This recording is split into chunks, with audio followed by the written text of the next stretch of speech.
Assalamualaikum warahmatullahi wabarakatuh.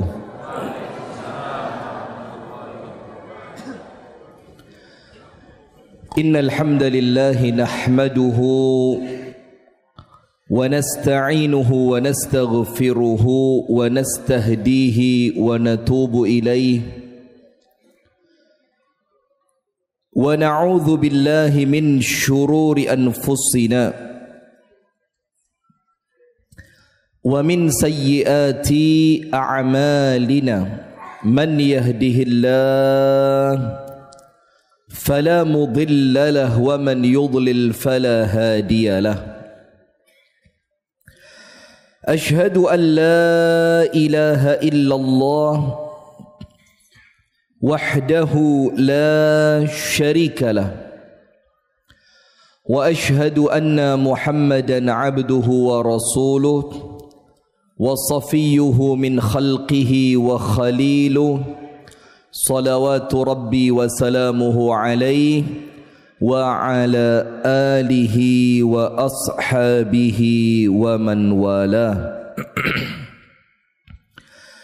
أعوذ بالله من الشيطان الرجيم. يا أيها الذين آمنوا اتقوا الله ittaqullaha haqqa tuqatih wa la tamutunna illa wa antum muslimun. Allahumma anta rabbi la ilaha illa anta khalaqtani wa ana abduka wa ana ala ahdika wa wa'dika mastata'tu. A'udzu bika min syarri ma sana'tu abu'u laka bi ni'matika 'alayya wa abu'u bi dhanbi faghfir li fa innahu la yaghfiru adh-dhunuba illa anta. Amsayna 'ala fitratil islam wa 'ala kalimatil ikhlas وعلى دين نبينا محمد صلى الله عليه وسلم وعلى ملة أبينا إبراهيم حنيفا مسلما وما كان من المشركين أما بعد.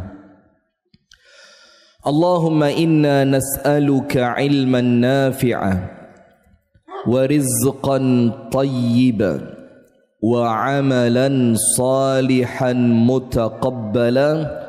اللهم علمنا ما ينفعنا وانفعنا بما علمتنا وزدنا علما وهدى وتوفيقا آمين يا رب العالمين. أما بعد. Hadirin sekalian, ibu-ibu dan bapak-bapak, teman-teman serta adik-adik sekalian, jamaah pengajian rutin Masjid Namirah Lamongan, yang semoga kita bersama senantiasa dirahmati dan diberkahi oleh Allah Subhanahu wa ta'ala. Amin ya rabbal alamin. Puji dan syukur alhamdulillah kita haturkan kepada Allah atas nikmat yang Allah karuniakan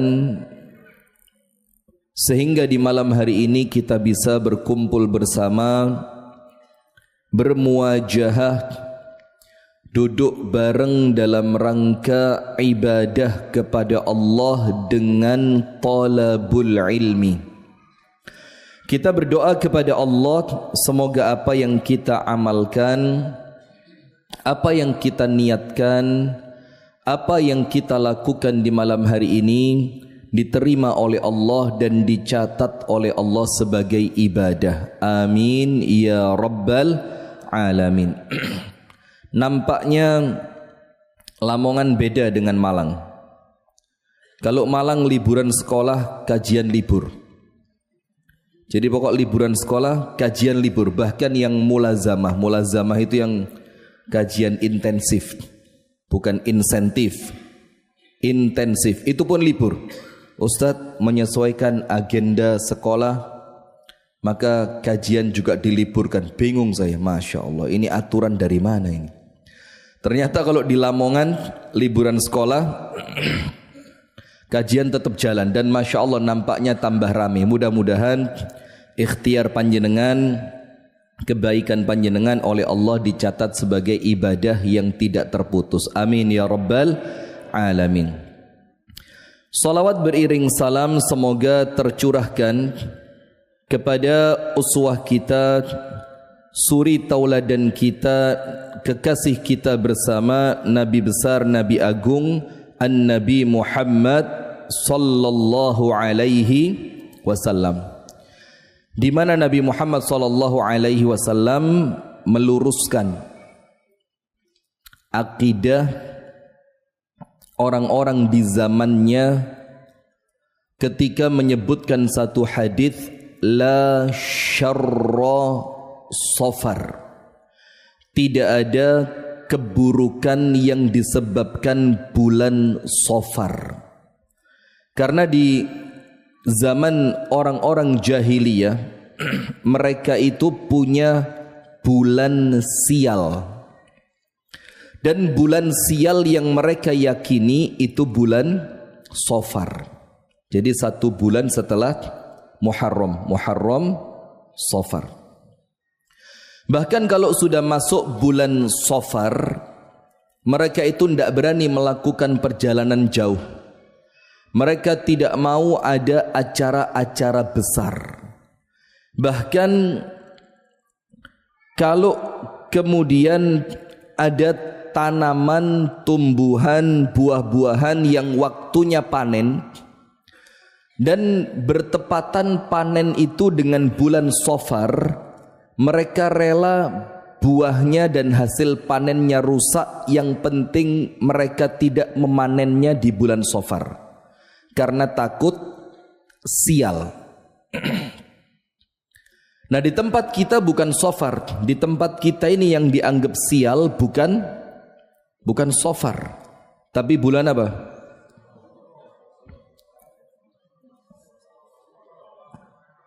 Al-Muharram. Iya, kalau di Jawanya dibilang Suro. Maka banyak di antara teman-teman yang kerja di KUA, kalau Suro itu sudah istirahat. Tidak ada undangan manten segala macam. Nah, dalam keadaan Allah mengingatkan kita di dalam Al-Quran, ala inna ta'irukum ma'akum. Semua kesialan itu bukan karena bulan, bukan karena tempat, bukan karena tikungan angker. Ada enggak tikungan angker yang kalau lewat harus ngebel 3 kali? Mana yang pernah begitu? Lo podo kabeh tibakno ya? Atau lewat barongan angker, kalau lewat di bel dulu tin tin. Tapi Allah mengatakan ala inna ta'irukum ma'akum. Ketahuilah bahwasannya kesialan kalian itu dikarenakan perbuatan kalian sendiri. Nah, sementara menganggap sial waktu, tempat atau keadaan, sehingga menyandarkan kesialan itu, oh karena tempatnya begini, oh karena tanggalnya ini, oh karena bulannya ini. Itu di dalam ilmu akidah namanya tatayyur. Namanya apa? Tatayyur. Dan Rasulullah sallallahu alaihi wasallam mengingatkan, at-tiyaratu syirkun. Tatayyur itu sebagian dari kesyirikan. Nah, maka hati-hati jamaah. Bulan Al-Muharram ini justru bulan baik. Justru bulan baik, bulan yang penuh dengan keberkahan, bulan yang Allah lipat gandakan amal kebaikan. Jadi jangan sampai akidah kita rusak, nyerempet sesuatu yang dianggap syirik karena kita meyakini ada kesialan pada bulan al-muharram. Wallahu taala a'lam bissawab. Baik. Hadirin sekalian, tema kita di malam hari ini kita akan berbicara tentang satu materi yang ringan saja, tapi insya Allah mudah-mudahan mendatangkan kebaikan untuk kita semua. Amin. Yaitu tema yang berjudul kamu menyebalkan. Maksudnya kamu menyebalkan ini adalah ketika kita berumah tangga, terkadang muncul sikap dari pasangan kita yang sikap itu tidak menyenangkan buat kita. Cuek, ngamuan, baperan, apalagi cuek, ngamuan, baperan, sensitif, tidak peka, orangnya terkesan tidak romantis, tidak mudah mengucapkan ucapan terima kasih, tidak pandai meminta maaf ketika bersalah. Nah itu normal. Di rumah tangga kita itu semuanya ada. Cuma sayangnya sekarang rumah tangga kita ini kemasukan khayalnya drakor. Tiap 5 menit karangan bunga. Tapi bukan apa? Turut berduka cita. Dikit-dikit surprise. Dikit-dikit ngajak pasangannya makan keluar. Itu drakor. Anda ini korban drakor. Atau kalau enggak, sekarang muncul rumah tangga standar TikTok. Bu, rumah tangga standar apa bu? TikTok. Suami pulang gajian langsung, sayangku, ini gajiku. Terus suami pergi sebentar ke belakang, balik lagi, oh maaf sayang, ada yang lupa, itu kan nafkah wajib, ini yang sunnah 8 juta. Ibu-ibu mikir, langsung kolom komentar penuh, suami idaman, suami calon surga, suami impian para istri. Pret, tidak ada begitu. Jadi kita mau berbicara tentang rumah tangga itu yang realistis, sing tenanan. Opo anane rumah tangga yang kadang-kadang pun ada nangisnya, yang kadang-kadang pun ada marah-marahannya. Jangan terlalu fokus pada sinetron, drakor, TikTok, dan terkadang sebagian ceramah sing rodok lebay. Sebagian ceramah yang agak lebay, yang menjadikan perempuan itu terkesan kalau dapat suami seperti itu surga banget. Tidak ada. Nah sekarang kita mau menyampaikan normal di rumah tangga kita, realitas di rumah tangga kita.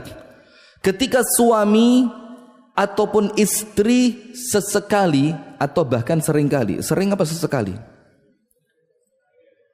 itu nampak menyebalkan.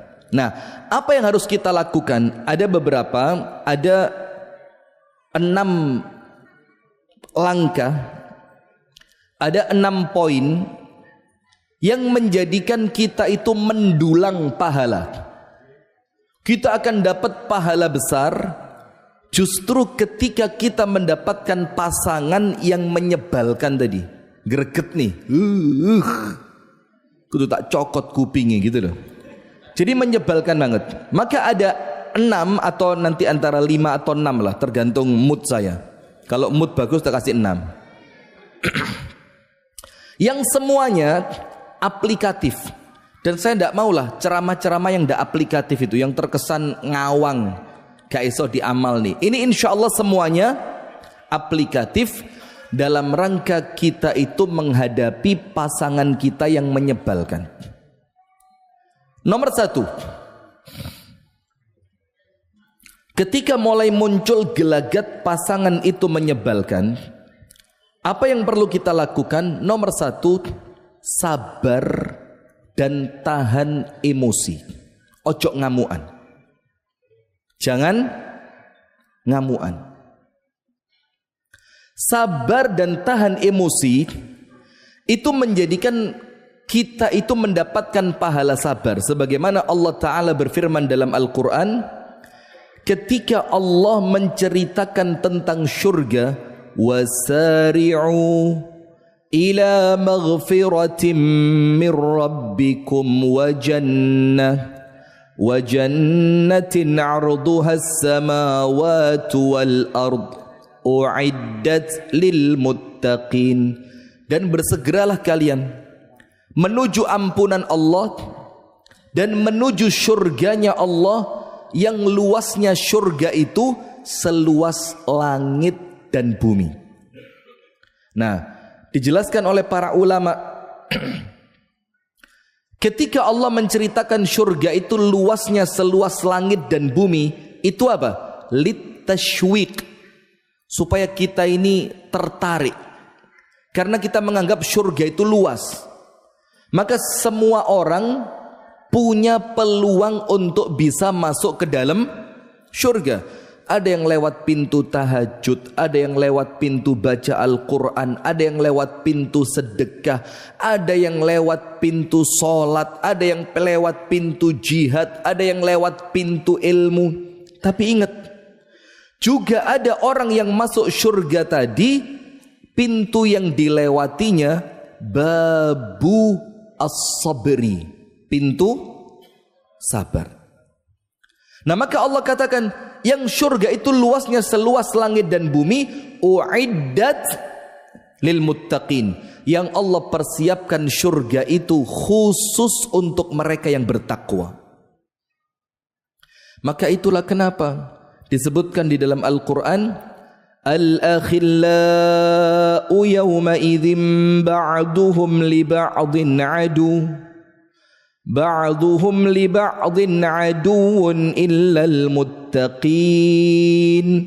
Orang yang di dunia ini mereka saling mencintai, romantis, saling sayang, saling menjaga, saling melayani di dunia ini. Suami dengan istrinya, orang tua dengan anaknya, anak dengan orang tuanya.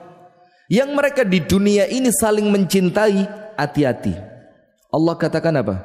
Nanti di hari kiamat, sebagian dari mereka yang di dunia saling mencintai, Allah jadikan mereka bermusuhan. Allah jadikan mereka apa? Bermusuhan. Lalu Allah katakan, illa, kecuali al-muttaqin, kecuali orang-orang yang bertakwa. Berarti kalau landasan cintanya bukan karena takwa kepada Allah, rentan itu nanti hubungan di akhirat akan menjadi permusuhan. Nah, maka termasuk syurga.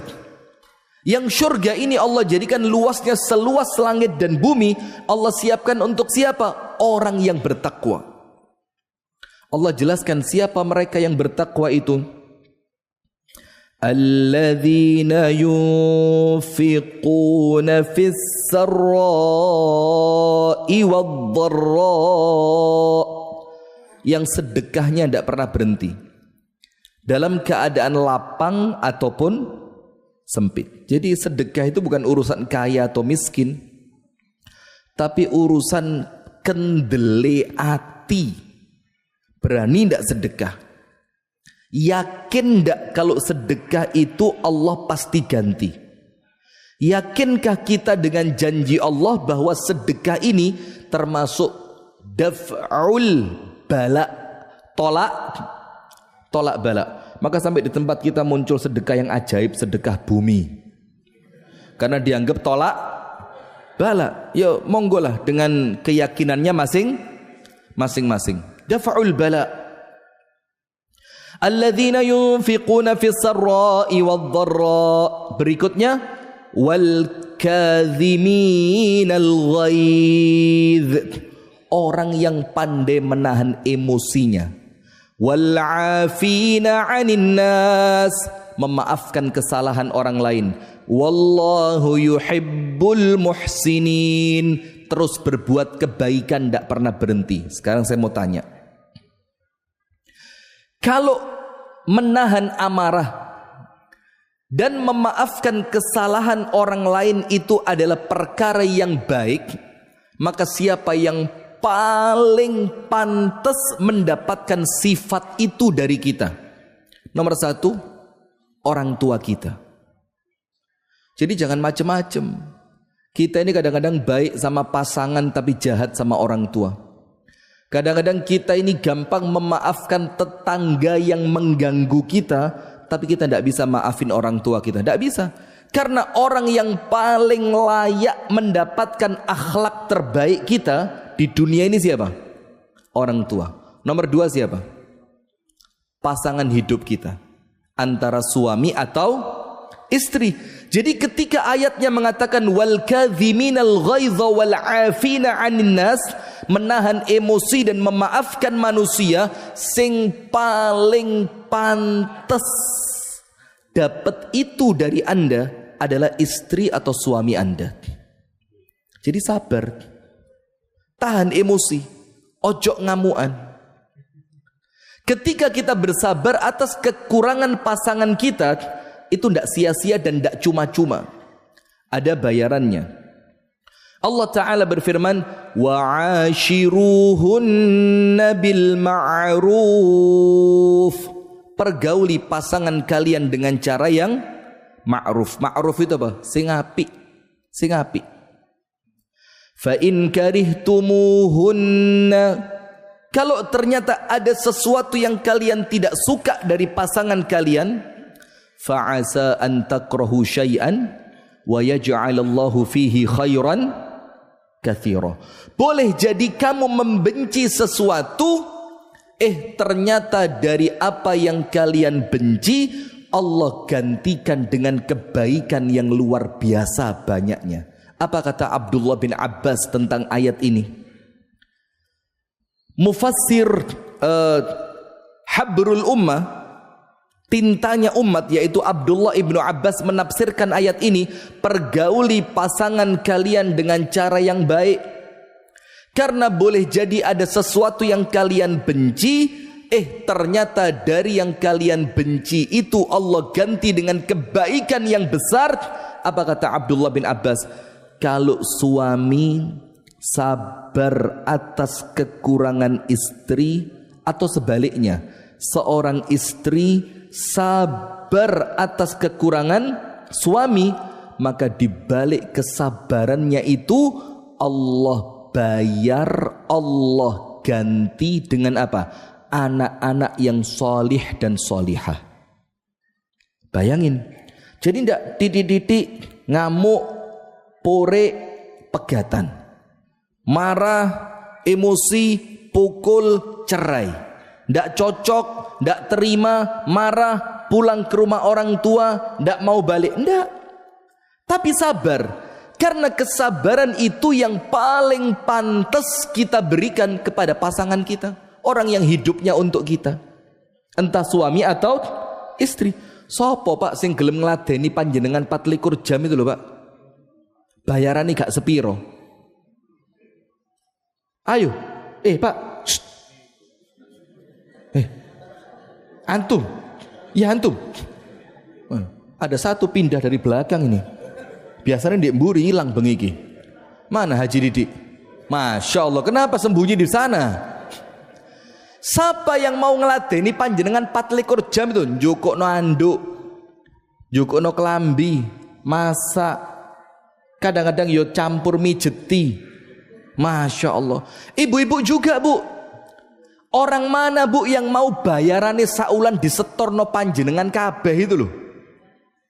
Maka ketika ada kurang-kurangnya, orang yang paling pantas untuk kita sabari, kita tahan emosi kita atas mereka, yo pasangan kita. Apalagi kalau kita sabar ndak sia-sia, Allah ganti dengan pasangan yang dengan anak turun yang solih dan solihah. Dan ini ada ceritanya, cuma saya pernah ceritakan, nampaknya ada seorang ulama luar biasa, istrinya Masya Allah menurut murid-muridnya jahat banget. Sampai si guru itu sama muridnya diberitahu, Pak Guru, kelihatannya sudah waktunya untuk engkau menceraikan istrimu. Kayaknya keterlaluan istrimu ini. Apa kata gurunya? Ahtasibu 'ala Allah bis sabri alaiha. Saya tidak mau ceraikan dia. Kenapa? Aku mencari pahala dari Allah atas kesabaranku dari perbuatannya. Subhanallah, tidak berapa lama lahir seorang anak laki-laki solihnya luar biasa. Sampai kemudian anak laki-laki itu menikah dengan seorang istri, sampai istrinya terkagum-kagum dengan kebaikan suami tersebut. Datang sama mertuanya, tanya, "Pak, Anda kok bisa punya anak sehebat itu? Sabar, penyayang, ahli ibadah, tanggung jawab, orangnya baik, kepada Allah baik, kepada saya baik. Apa kuncinya?" Jawabannya bapak mertuanya apa? "Sabartu ala adza ummihi 20 sanatan." Karena aku sabar, gak ngamuk, gak protes dari keburukan ibunya suamimu itu, artinya istri saya ini, selama 20 tahun. Berapa tahun? 20 tahun. Nah, maka hadirin sekalian, kalau ternyata kita mendapatkan pasangan sing rodok greget nih, menjengkelkan, itulah ladang kita untuk sabar. Tidak semua selesai dengan marah, pukul, pore, gugatan. Tidak semuanya selesai dengan itu. Terkadang kita perlu bersabar untuk kita mengambil pahala sabar dari kekurangan pasangan kita. Setuju ibu-ibu? Ya setuju, yang Anda yang menjengkelkan kok. Setuju bu?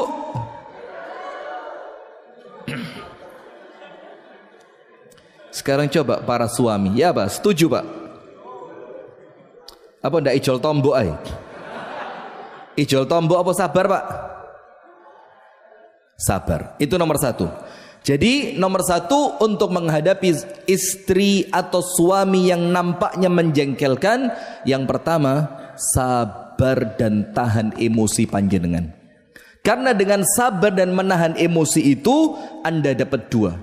Nomor satu, Allah jamin panjenengan masuk ke dalam syurga dengan ayatnya, wal kadhiminal ghaidha wal 'afina 'anil nas wallahu yuhibbul muhsinin. Yang kedua, Abdullah ibnu Abbas ketika menafsirkan ayat Al-Quran bersabar atas kekurangan pasangan, Abdullah bin Abbas menafsirkannya, orang yang mampu sabar atas kekurangan pasangannya, maka Allah akan ganti dengan anak-anak yang solih dan solihah. Allahumma. Yang kedua,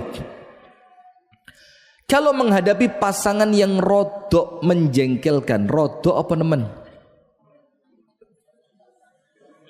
Jangan di sini curhatnya, santai aja. Anda kok kayak dapat tempat untuk curhat itu. Rodok apa teman? Nemen, masya Allah, kaget saya. Yang kedua, muhasabah. Hati-hati. Pasangan yang menyenangkan ataupun yang menjengkelkan, maaf loh nggih, itu pilihannya siapa dulu? Yang milih dia menjadi suami panjenengan, yang memilih dia menjadi istri panjenengan, yang milih siapa? Yo orang tua. Siti Nurbaya apa? Datuk Maringgih, ingat. Ini sudah bukan zamannya Siti Nurbaya ini. Maaf, itu nama buyut saya. Jadi umiknya nenek saya itu namanya Siti Nurbaya. Kalau saya sebutkan di sini pulang kualat saya, melungker saya. Sudah, ini bukan zaman itu, ini zaman-zaman meleh. Bahkan kadang-kadang orang tuanya yang tidak setuju. Iya apa enggak? Sabar bu. Anda kok kayak ini yang laki-laki barusan curhat, ganti ibu-ibu curhat.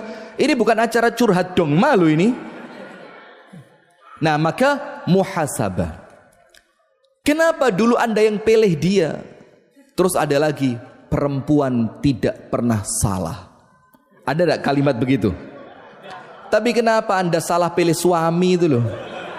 Dulu katanya tidak pernah salah, tapi ternyata sekarang milih suami salah. Perempuan ini sudah gak usah direken ya, Pak. Maka muhasabah. Muhasabah itu introspeksi diri. Ada satu hadis, tapi hati-hati. Hadis ini jamaah, hadis yang sanadnya oleh para ulama diperselisihkan.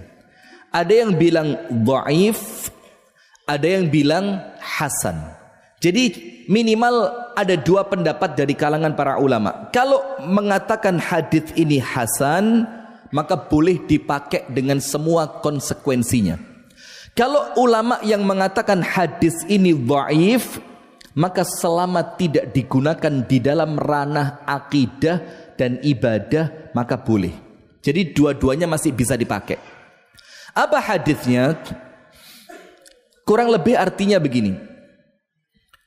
Barang siapa menikahi seorang perempuan limaliha, karena hartanya, afnallahu malaha, Allah akan hilangkan hartanya dia.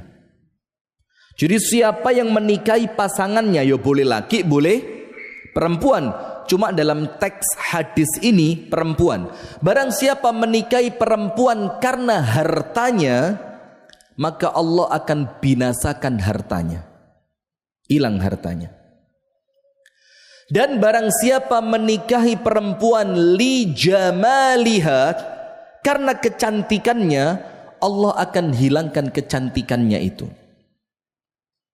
Dan barang siapa menikahi perempuan liman sibiha, karena kedudukannya, jabatannya, Allah akan hilangkan jabatannya itu. Akan tetapi barang siapa yang menikahi perempuan karena Allah, maka Allah akan melanggengkan cinta dan kasih sayangnya. Nah sekarang begini, coba mundur ke belakang. Mundur lagi. Dulu panjenengan menikah dengan istri atau suami yang sekarang Anda anggap menjengkelkan itu motivasinya apa? Ganteng? Saiki wis dadi elek. Cantik? Sekarang sudah banyak yang lebih cantik. Kaya? Ternyata kekayaannya juga hilang. Jabatan? Yuk coba dimundurkan dulu, dipikir lagi. Supaya Anda tidak sekedar menyalahkan pasangan itu, tapi Anda mikir dulu Anda nikah dengannya karena alasan apa. Maka dalam Islam itu kan jelas, innamal a'malu binniyat. Semua amalan itu fokus awalnya ada pada posisi niat. Niat itu why? Karena apa panjenengan nikah sama dia? Nah, kalau ketemunya di tempat nge-gym,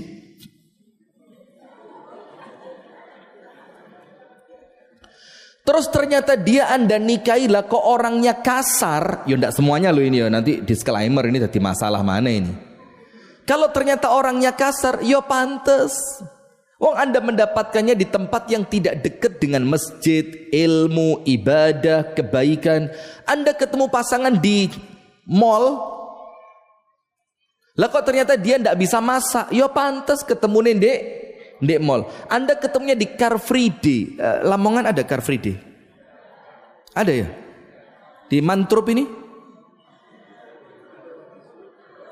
Alun-alun. Ibu-ibu biasa ikut, Bu? Alah pret.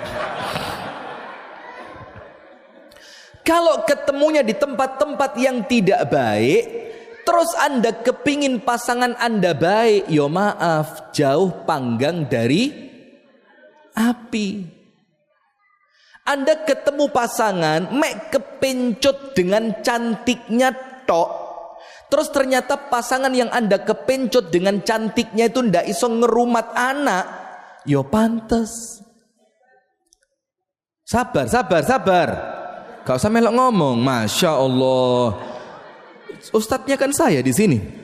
Sudah, kemudian apa? Sama seperti laki-laki juga begitu. Anda hanya kepencut dengan ketampanannya tok. Ternyata laki-laki yang tampan itu gak iso kerja. Ya sudah, memang Anda dulu mencari dia karena tampannya. Maka jangan protes, maka muhasabah. Ustadz, setelah muhasabah, kemudian saya tahu ternyata dulunya saya salah.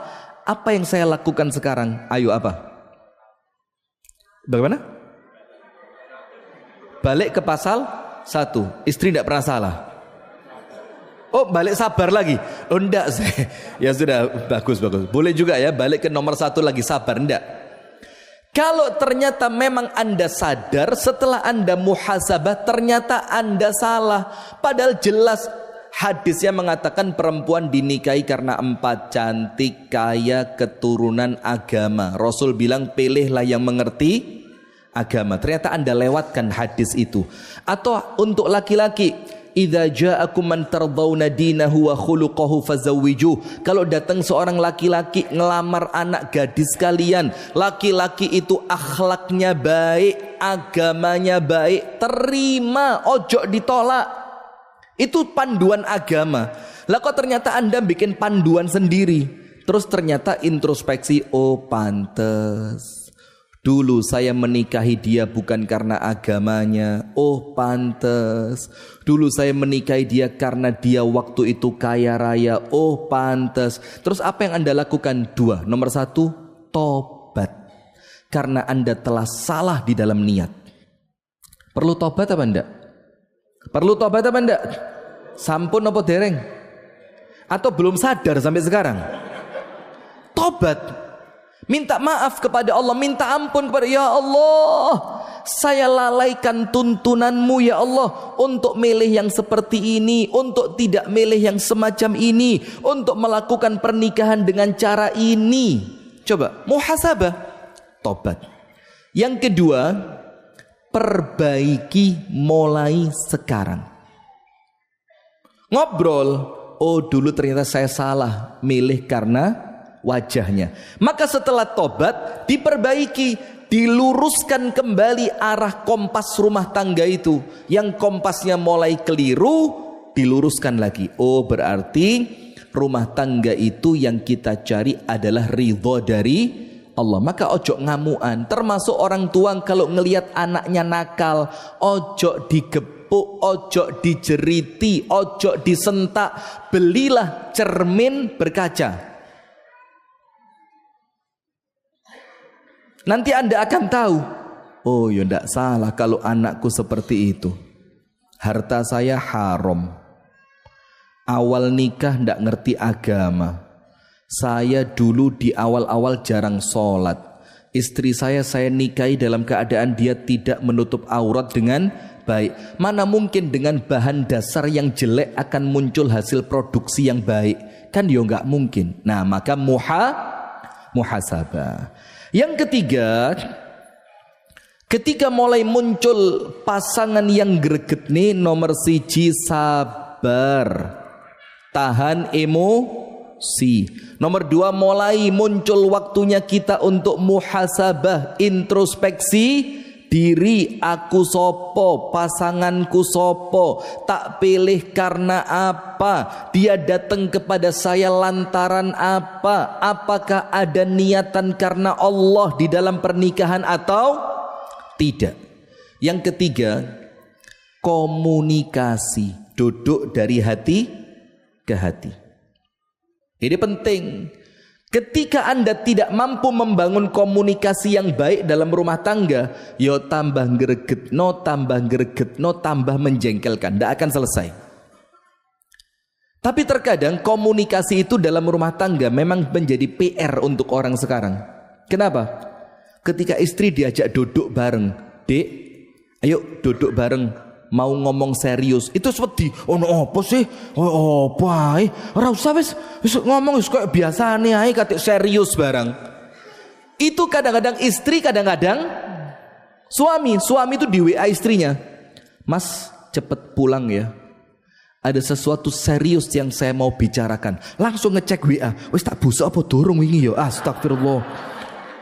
Bingung dia. Wah, mosok konangan rek ya Allah. Bukti transfer sing ndi iki ya Allah ya Rahman. Anda ketawanya kok puas sekali Anda. Itu ngetawain diri sendiri atau ngetawain temen itu? Mbek buantri. Wah, Masya Allah. Coba. Maka komunikasi itu penting betul. Panjenengan tahu ibu-ibu, Kanjeng Nabi Muhammad itu berkomunikasi intens dengan istrinya sehari berapa kali?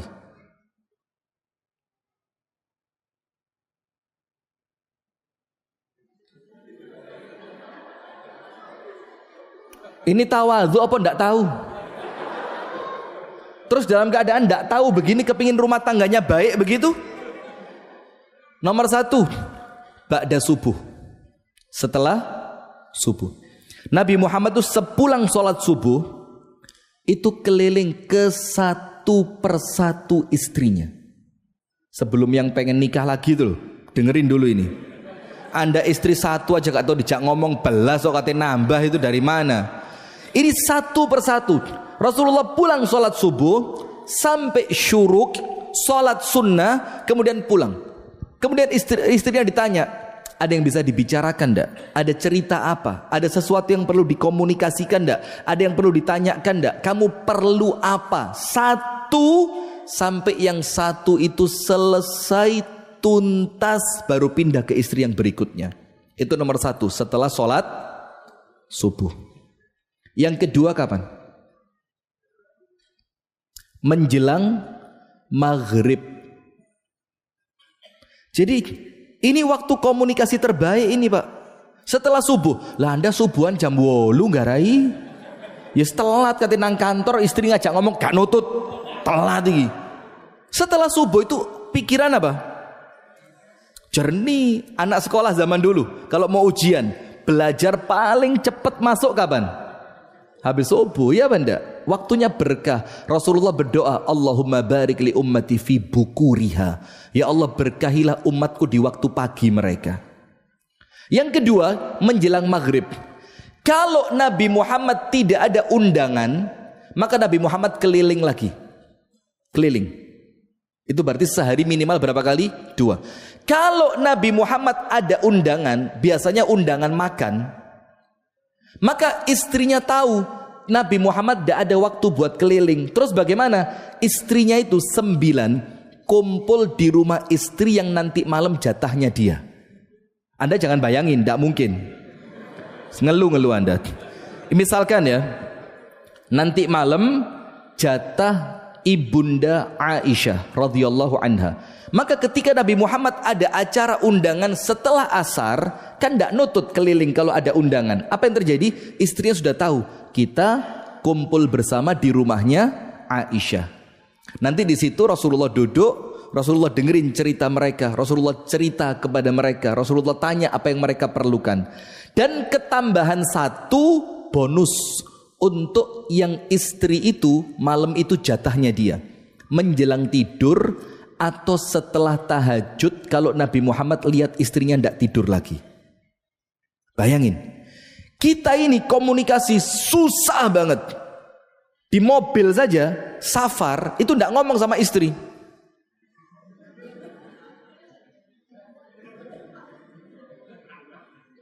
Kayak orang tidak punya istri. Nggih Bu? Suami panjenengan begitu Bu? Kewaan HP ini Bu. Wes di mobil berdua, waktunya komunikasi yang enak, cerita, ngobrol ya apa. Jepang kalah eman. Kapok Belanda kalah mbek Maroko, walat kon. Ustadz kok tahu? Yo lihat reviewnya aja. Kan repot jamaah. Komunikasi. Karena dengan komunikasi itu akan muncul tahu, kamu kok beberapa hari kok kesannya saya minta ini ndak dibuatin. Biasa ada ini di kamar, malam itu ndak ada. Biasa kalau saya mau berangkat kerja sudah ada makanan, minuman, kok ini terkesan saya minta dulu. Baru istri cerita. Nah kamu biasanya kan tahu kalau sudah malam ini itu kan jatah saya untuk itu. Kamu gak lakukan. Nah, oh ternyata karena ini. Nah, ada komunikasi diobrolkan. Kalau tidak diobrolkan tidak ngerti. Apalagi perempuan Bu. Bu, maaf Bu. Laki-laki ini Bu, jangankan Anda tidak ngomong tentang unek-unek Anda. Jangankan Anda tidak ngomong. Anda ngomong saja mereka tidak ngerti Bu. Jadi jangan berharap suami Anda menjadi dukun. paranormal, peramal, mek nguasno batuk tok wis ngerti oh butuh duit. Itu ndak ada. Ngomong, speak up. Apa? Apa speak up? Ya, speak up. Ngomong Bu. Mas, aku butuh. Aku ini istrimu, Mas. Mosok Mas wis berapa hari tidak ada disentuh sama sekali. Dan mohon maaf ini kita bukan ngomong jorok ya, tapi artinya dibicarakan, komunikasi. Suami juga begitu.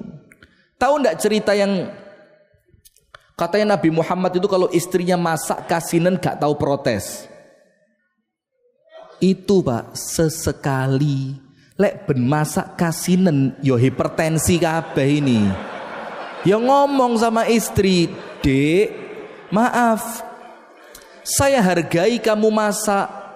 Saya berterima kasih kamu gelem masak. Masya Allah, masakanmu untuk saya bagus, tapi maaf, sedino asin, rong dino asin. Iki wis seminggu asin terus ya, Dek. Lagi lek stroke ya apa iki, darah tinggi ku kumat." Nah, komunikasi ngomong ojo diempet tok. Ada satu cerita. Serius ini. Saya tidak suka bercanda, ini ngaji, taklim. Ada satu cerita, ini cerita tentang pentingnya komunikasi rumah tangga. Ada suami istri baru nikah. Maka seharusnya baru nikah itulah momen terbaik untuk berbicara. Karena apa? Semuanya masih jaim-jaiman. Iya apa enggak? Tapi nanti kalau sudah 3 tahun, 4 tahun enggak ada jaim, sudah ngentut prot. Sudah hilang jaimnya, maka dijaga itu. Sudah? Dengerin baik-baik. Si suami tidak suka kepala ikan, enggak suka. Yang dia suka dagingnya. Menurut dia daging itulah yang terbaik dari ikan. Dia tidak suka kepala. Si istri sebaliknya, dia tidak suka dagingnya. Dia paling suka dari ikan itu kepalanya. Karena menurut dia kepala itulah yang kalau dimakan itu sedap. Tapi karena di awal pernikahan mereka saling mengalah, menurut suami sing paling enak dagingnya, maka dia relakan daging itu untuk istri. Dan dia makan kepalanya, padahal dia tidak suka kepala. Dan istri juga sama, wis ndak popo. Karena menurut istri yang terbaik itu kepalanya diikhlaskan untuk suami. Faham Anda? Seminggu ngono, 2 minggu ngempet. Setahun, 2 tahun, mulai ada masalah baru ngomong, enggak, saya tahan. Kamu tahu enggak? Saya ini 3 tahun berkorban untuk kamu. Apa itu? Saya itu enggak suka kepala ikan. Saya suka dagingnya.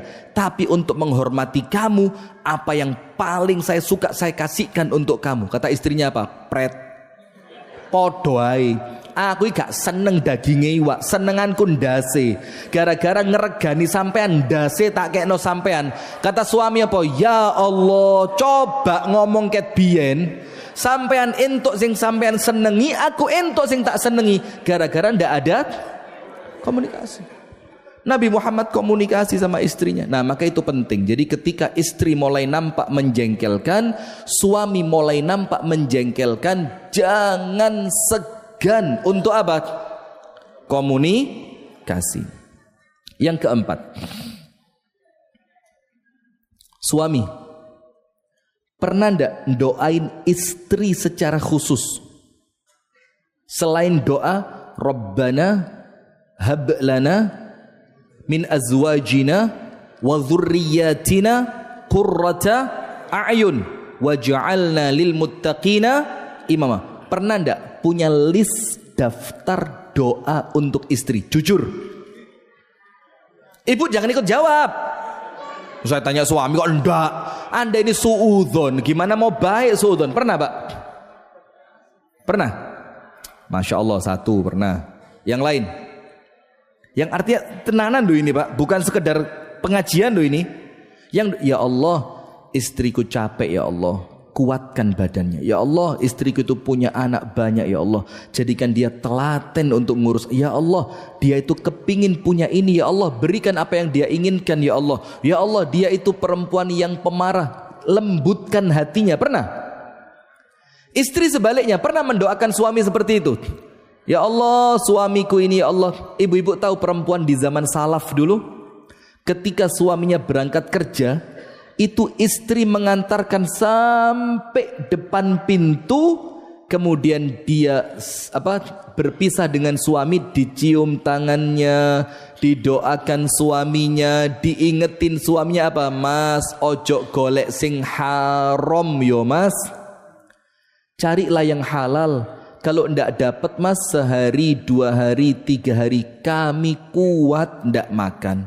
Tapi kalau kamu bawa yang haram, kami ndak kuat masuk neraka. Setelah suaminya berangkat, istrinya kemana? Arisan,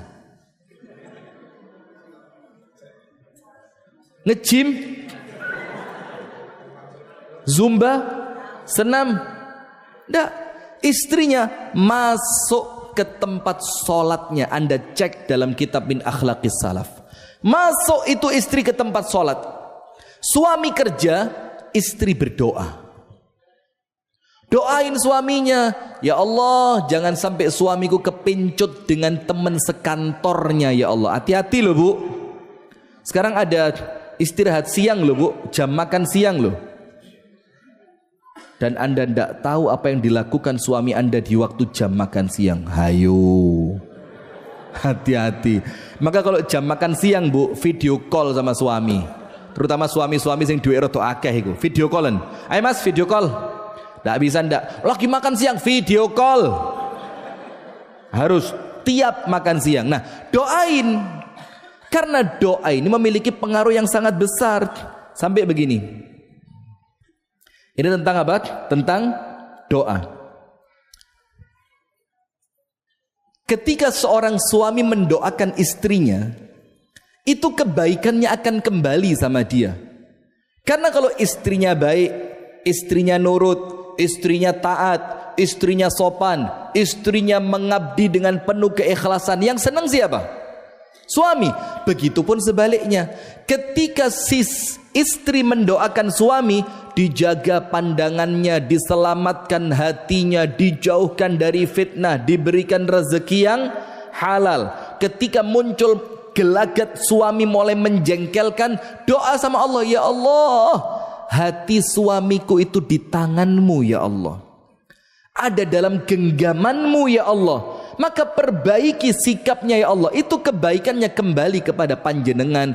Kalau doanya diterima, panjenengan dapat 2. Kalau doanya tidak diterima, panjenengan tetap dapat 1. Kalau doanya diterima, dapat apa? Dapat pahala berdoa dan dapat kebaikan yang Allah antarkan lewat suami. Kalau doanya diterima.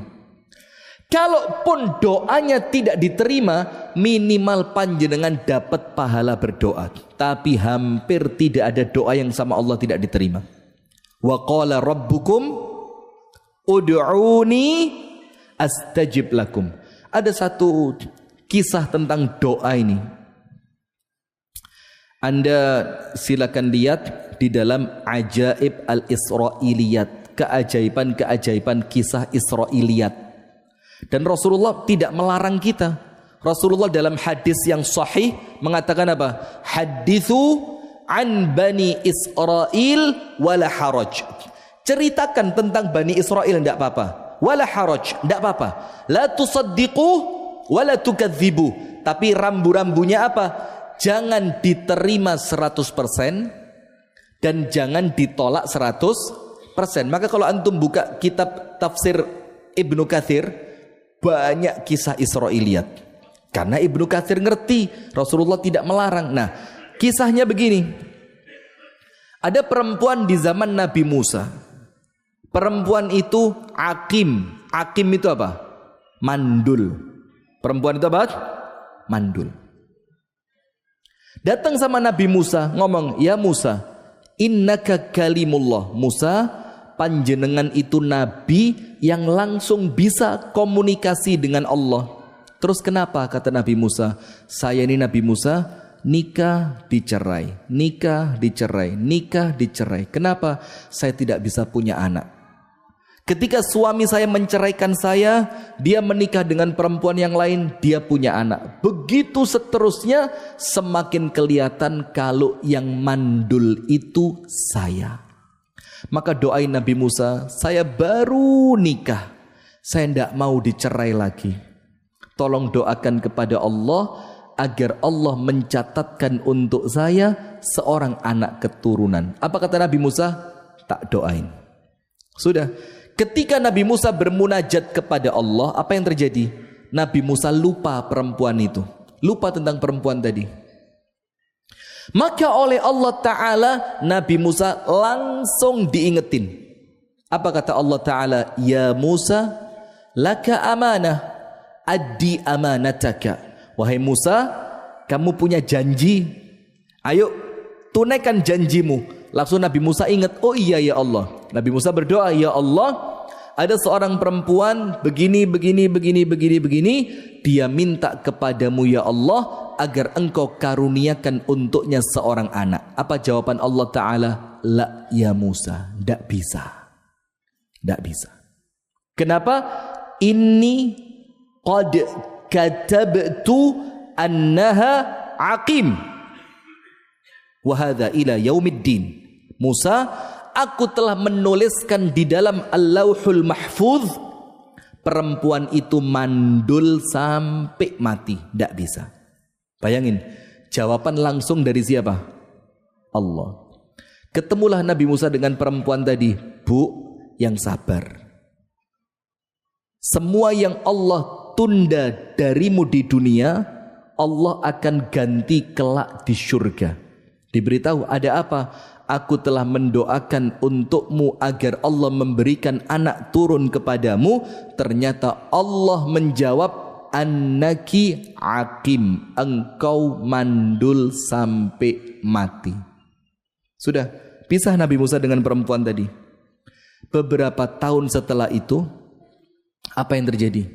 Nabi Musa melihat perempuan itu gendong bayi dalam keadaan darah bekas nifas itu masih netes di kakinya perempuan itu. Kaget Nabi Musa. Ini perempuan yang waktu itu saya mintakan kepada Allah anak, Allah jawab mandul sampai mati. Kok dia sekarang gendong anak? Kelihatan sekali kalau dia baru saja melahirkan. Tanya langsung Nabi Musa kepada Allah, ya Rabbi, ya Allah, perempuan yang beberapa waktu lalu aku mintakan anak kepadamu ya Allah, ternyata perempuan itu engkau katakan mandul, dan sekarang aku lihat dia punya anak dan dia melahirkan ya Allah. Apa jawabannya ya Allah? Dengerin. Ya Musa, innaha da'atni wa da'atni wa alahat fi du'ai hatta stahyaitu minha fa'a'taituha su'laha. Musa, perempuan itu semenjak dia pisah denganmu, dia berdoa, terus berdoa, dan dia kuat di dalam doanya sampai aku malu kepadanya, kata Allah. Sampai akhirnya aku beri apa yang dia minta. Subhanallah. Itu apa? Doa. Maka kenapa Anda tidak berdoa? Maka Allah Ta'ala berfirman, innallaha hayy, Rasulullah bersabda, innallaha hayyun karim. Allah itu pemalu dan Allah itu dermawan. Yastahi min abdihi, Allah malu kepada seorang hamba, idza rafa'a yadayhi ila samai an yaruddahuma sifran khaibatain. Allah malu kalau ada seorang hamba mengangkat tangan, kemudian Allah tolak tanpa pemberian sedikit pun. Allah malu. Maka cerita perempuan tadi apa? Allah memberi kepadanya karena Allah malu. Orang itu tidak putus asa di dalam doain pasangannya ya Allah, serubah sifatnya ya Allah, perbaiki dia ya Allah, mudahkan urusannya ya Allah, lembutkan hatinya. Itu yang keempat. Nomor satu apa tadi? Tahan emosi dan sabar. Nomor dua, muhasabah, Karena datangnya orang ini bukan seketika, tapi Anda yang pilih dia. Nomor 3, komunikasi, ngomong api-apian. Jangan-jangan ada sesuatu yang dia simpen di dalam hati yang Anda belum tahu itu, sehingga menjadikan dia terkesan uring-uringan. Yang keempat, doa. Terakhir, waktunya habis. Yang kelima, apa yang Rasul ajarkan ketika melihat pasangan yang menjengkelkan? Ada treatment. Treatment itu apa? Cara memperlakukan, terapi. Ada treatment dari Nabi. Apa itu? Unzur ila ihsani az-zauj. Lihat sisi positifnya. Jangan dilihat menjengkelkannya. Memang orang ini menjengkelkan, tapi Masya Allah, lek be ibuku wapi. Nah, ketika Anda melihat sisi positifnya, akan terobati negatifnya. Memang lemu pol, tapi lek masak sedep. Maka lemunya apa? Termaafkan. Memang lek ngomong nyelekit, tapi dia kalau punya sesuatu tidak pernah lupa kepada orang tuaku. Maka Rasulullah bilang apa? La yafruku mu'minun mu'minatan. Tidak pantas laki-laki yang beriman membenci istrinya. Begitupun sebaliknya, tidak pantas perempuan yang beriman membenci suaminya. In kariha minha khuluqan, ketika dia membenci satu perangai dari pasangannya, radhiya minha khuluqan akhar, dia akan senang dengan perangai yang lain dari pasangannya. Maka Rasul ajarkan dilihat apanya? Positifnya. Misalkan mungkin sekarang dia sudah kelihatan terlalu tua, ilingo zaman enome biyen. Mungkin sekarang dia mulai pelupa. Ingat zaman Anda masih cinta-cintanya sama dia zaman dulu. Karena kalau yang dilihat jeleknya gak ono enteke. Iya apa enggak? Kelihatan baiknya itu pas pacaran tok. Kenapa? Ada satu ayat Quran, wa zayyana lahumusy syaitanu a'malahum.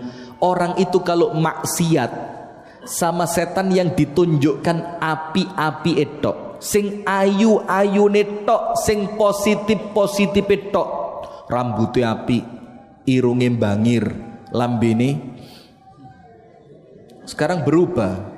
Lambe itu berubah. Zaman dulu kan orang cantik itu bibirnya tipis. Sekarang enggak, kalau tipis malah jelek.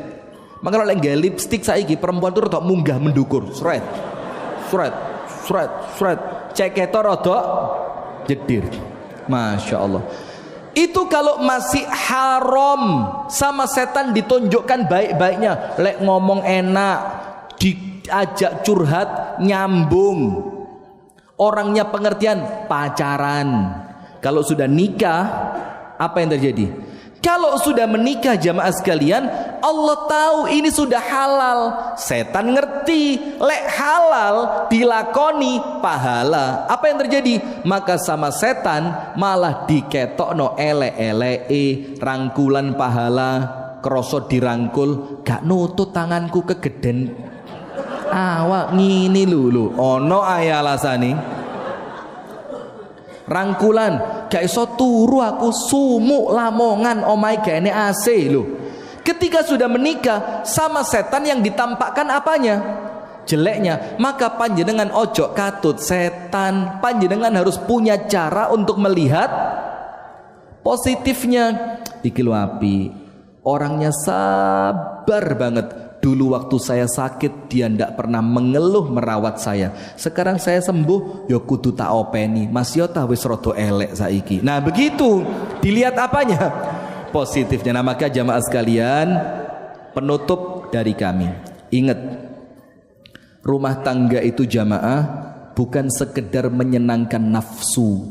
Rumah tangga itu bukan sekedar menyenangkan nafsu. Tapi rumah tangga itu tempat kita untuk berlatih sabar. Rumah tangga itu tempat kita untuk memberi yang terbaik kepada pasangan. Rumah tangga itu ngelatih kita untuk ngalah.